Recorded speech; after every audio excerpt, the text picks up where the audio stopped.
Hi అండి, first time నా channel చూస్తున్నట్లయితే సబ్స్క్రైబ్ చేసుకోండి. ఈరోజు నేను లాంగ్ ఫ్రాక్కి బోట్ నెక్ పెట్టి దాన్ని కట్ వర్క్స్కి ఎలా కుట్టాలో చూపించబోతున్నాను. నెక్ విడ్త్ వచ్చి 4 ఇంచెస్ తీసుకున్నానండి, లెంత్ వచ్చి 4.5 ఇంచెస్ తీసుకున్నాను. ఇది ఇలా క్యాన్వాస్ మీద మార్కింగ్ చేస్తే మనకు నెక్ అనేది షేప్ నీట్గా వస్తుందని క్యాన్వాస్ మీద మనం మెజర్మెంట్స్ మార్కింగ్ చేసుకోవాలి. ఇక్కడ కిందికి కూడా 4 ఇంచెస్ తీసుకున్నాను. తర్వాత దాన్ని ఇలా స్క్వేర్ షేప్లో ఒక బాక్స్ లాగా డ్రా చేసుకొని తర్వాత మనం కానీ షేప్ తీస్తే చాలా నీట్గా వస్తుంది.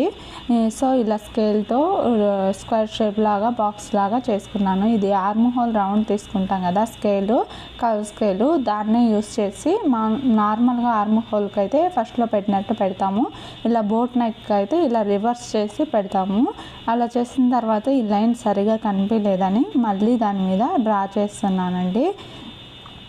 ఇప్పుడు మనం కట్ వర్క్ తీసుకుంటున్నాం కదా, కట్ వర్క్ కోసం ఒక 1/2 ఇంచ్ అనేది మెజర్ చేసుకొని ఒక లైన్ లాగా డ్రా చేసుకోండి. అప్పుడే అన్నీ కరెక్ట్గా వస్తాయి. కట్ వర్క్స్లో పెట్టిన ఆ కట్స్ మొత్తం, స్కాలప్స్ మొత్తం.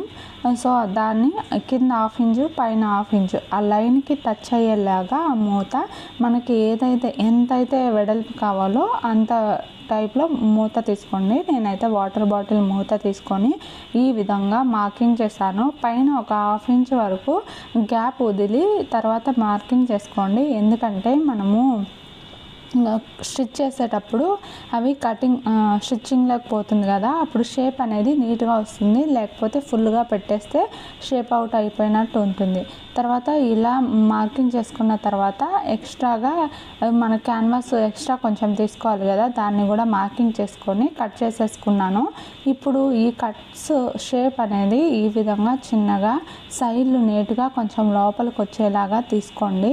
వీడియోలో చూపించిన విధంగా ఇక్కడ మాత్రం కొంచెం నిదానంగా మీరు కట్ చేసేసుకుంటే షేప్ అనేది మనకు నీట్గా వస్తుంది. ఫైనల్ అవుట్పుట్ కూడా నీట్గా వస్తుంది. సో ఇది కొంచెం జాగ్రత్తగా కట్ చేసేసుకోండి. ఇక్కడ నెక్ దగ్గర ఈ విధంగా కానీ మనము కొంచెం ఎక్స్ట్రా పీస్ కానీ ఉంచుకున్నామంటే నెక్ అనేది షేప్ వెడల్పు ఎక్కువ కాకుండా ఉంటుంది. ఎప్పుడైనా నార్మల్ నెక్కైనా తీసేటప్పుడు ఈ విధంగానే మార్కింగ్ చేసుకోండి. ఇది front neck and back neck. దీన్ని మనం మామూలు లైనింగ్ క్లాత్ ఉంటుంది కదా, దానిలో ఫస్ట్ ఈ క్యాన్వాస్ని పెట్టి ఒక స్టిచ్ వేసుకోవాలి. వీడియోలో చూపించిన విధంగా పైన ఒక స్టిచ్ వేసుకొని అండ్ లాస్ట్లో చివర్లో ఒక స్టిచ్ వేసుకోండి. ఇలా అయితే మనం కట్స్ దగ్గర తిప్పినప్పుడు ఆ క్యాన్వాస్ కిందికి వెనక్కి అట్ట తిరగకుండా నీట్గా ఉంటుంది. చుట్టూరు రౌండ్గా ఒక స్టిచ్ వేసుకోండి. తర్వాత క్యాన్వాస్ కుట్టడానికి ఇక్కడ కట్స్ దగ్గర కుట్టడానికి అంటే ఆ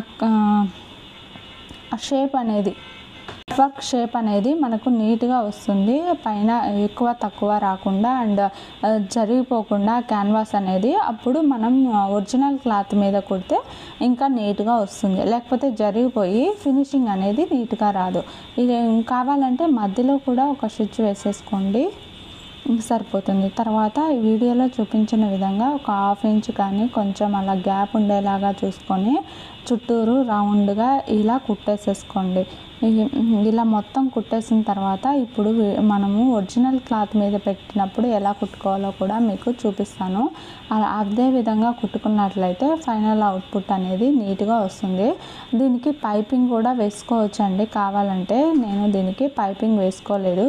నేను వచ్చి వెల్వెట్ క్లాత్ మీద స్టిచ్ చేస్తున్నాను. ఆ వెల్వెట్ క్లాత్ మీద పైపింగ్ అంటే ఇంకా ఎక్కువ లావుగా వస్తుంది అన్నట్టు ఉద్దేశంతో నేను వేసుకోలేదు. పైన వచ్చి ఒక 1/2 ఇంచ్ మోతాన కట్ వర్క్ అనేది ఏం లేకుండా చూసుకోండి. ఎందుకంటే కుట్టేటప్పుడు మనకు ఫినిషింగ్ నీట్గా వస్తుంది. ఎక్స్ట్రా పీస్ని కట్ చేసేసుకొని చివర్లో ఉండేదాన్ని ఫోల్డ్ చేసేసుకోండి. ఈ విధంగా ఫోల్డ్ చేసుకొని దానిపైన ఇంకొక కుట్టేసేసుకోండి, సరిపోతుంది. ఇలా కుట్టేసిన తర్వాత పైన ఇంకా కొంచెం ఎక్స్ట్రా ఉంటే దాని వరకు కట్ చేసేసుకున్నానండి. దాన్ని కట్ చేసేసి ఇప్పుడు మనం వచ్చి ఏం చేయాలంటే మిడిల్ పార్ట్ ఉంది కదా, దాన్ని ఫస్ట్ అంటే పైన మనము డాట్ దగ్గర ఇక్కడ డాట్ వేసుకున్నాం కదా, చాక్ పీస్తో ఇలా శుద్ధ ముక్కతో ఇలా మిడిల్ పార్ట్ని మార్కింగ్ చేసుకోవాలి. ఇది వచ్చి మనకు original cloth and lining. First చుట్టూరు అవుట్లైన్ కుట్టేసేసుకోండి దీనికి ఒరిజినల్కి అండ్ లైనింగ్కి, అండ్ ఎక్స్ట్రా ఉన్న పార్ట్ని తీసేసేయండి. ఫైనల్గా ఇలా వచ్చింది. దీనికి కూడా మిడిల్ పార్ట్ అనేది ఇలా శుద్ధ ముక్కతో మార్కింగ్ చేసుకొని, ఇప్పుడు ఇందాక క్యాన్వాస్ని కుట్టి పక్కన పెట్టుకున్నాం కదా, దాని మిడిల్ పార్ట్ని ఇలా కట్స్ దగ్గర అక్కడక్కడ పెట్టుకోండి. ఇప్పుడు ఆ కట్స్లో నుంచి ఆ శుద్ధ ముక్క లైన్ గీసాం కదా, దాని మీద ఉందా లేదా అన్నట్టు చూసుకోండి. ఇలా పైన ఒక స్టిచ్ వేయడం వల్ల ఏమవుతుందంటే క్యాన్వాస్ అనేది జరిగిపోకుండా ఉంటుంది. సో అందుకని నేను పైన ఒక స్టిచ్ వేసాను. ఇప్పుడు మధ్యలో కూడా మనము మార్కింగ్ చేసుకున్నాం కదా, అక్కడ కూడా ఒక స్టిచ్ వేసుకుంటే ఆ క్యాన్వాస్ అనేది ఎక్కడికి జరిగిపోదు. కొందరంటే గుండు పిన్నులు కూడా పెట్టుకుంటారు. ఇలా పెట్టామనుకోండి లూజ్ లేకుండా అన్నిటికీ బాగుంటుంది. ఇప్పుడు ఈ క్యాన్వాస్ అనేది ఒరిజినల్ క్లాత్ మీద ఎలా కుట్టాలో ఇప్పుడు చూసారా. క్యాన్వాస్ మీద కుట్టుపడకుండా చివర ఉంటుంది కదా, క్యాన్వాస్ చివర, దాని మీద కుట్టుపడేలాగా, అంటే ఆ కర్వ్ షేప్ అనేది మనకు నీట్గా రౌండ్ వచ్చేలాగా చూసుకోండి. మళ్ళీ క్యాన్వాస్ మీద కుట్టుపడ్డానికో షేప్ అవుట్ అవుతుంది చూసుకోండి.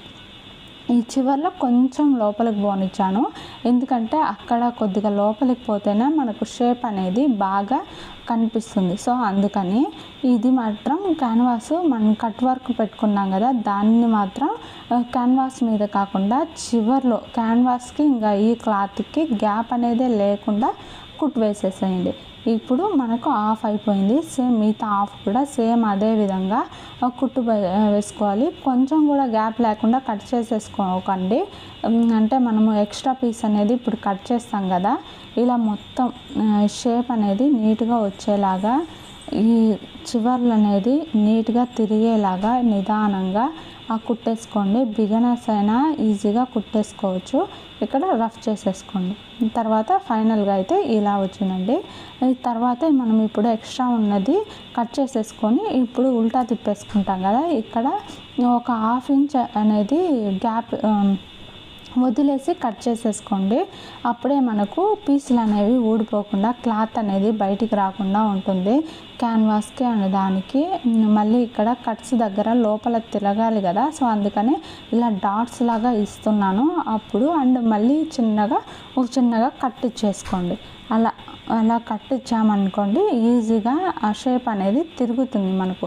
మనం పెట్టిన స్కాలప్ అండ్ ఈ కట్ వర్క్ రెండు ఒకటే కదా, కట్ వర్క్ మోడల్ అనేది ఈజీగా తిరుగుతుంది. ఇలా ఒకదాన్ని తర్వాత ఒకటి అన్ని కట్ వర్క్స్ని ఇలా రివర్స్ చేసేసుకుంటే ఫైనల్గా అయితే ఇలా వచ్చేసింది.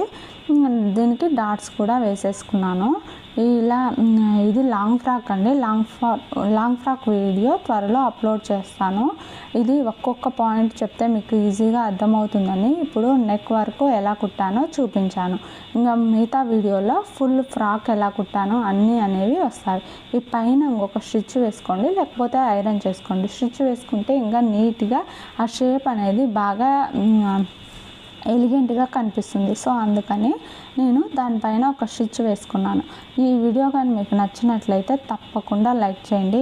ఏమైనా డౌట్స్ ఉంటే తప్పకుండా కామెంట్ చేయండి, నేను తప్పకుండా రిప్లై ఇస్తాను. వీడియో అనేది పూర్తిగా చూడండి. చూసిన వాళ్ళందరికీ థ్యాంక్ యూ సో మచ్. ఈ వీడియో నచ్చినట్లయితే లైక్ చేసి కామెంట్ చేసి, నా ఛానల్ని ఫస్ట్ టైం చూస్తున్నట్లయితే సబ్స్క్రైబ్ చేయండి. ఇలా మొత్తం కుట్టేసిన తర్వాత ఫైనల్గా అయితే ఇలా వచ్చిందండి. ఇలా ఒకదాని తర్వాత ఒకటి ఆ షేప్ అనేది కూడా చివర్లో బాగా తిరిగేలాగా కొంచెం లోపలగా కుట్టేసుకోవాలి. మొత్తం ఇలా కుట్టేసేసుకోండి. ఇలా చివరి వైపు కుట్టిన తర్వాత ఇక్కడ కూడా ఒక రఫ్ లాగా లేకపోతే నార్మల్గా తిప్పేసేసుకోండి. ఫైనల్గా లుక్ అయితే ఇలా వచ్చింది. Thank you for watching. Please subscribe my channel. Thank you. Have a good day.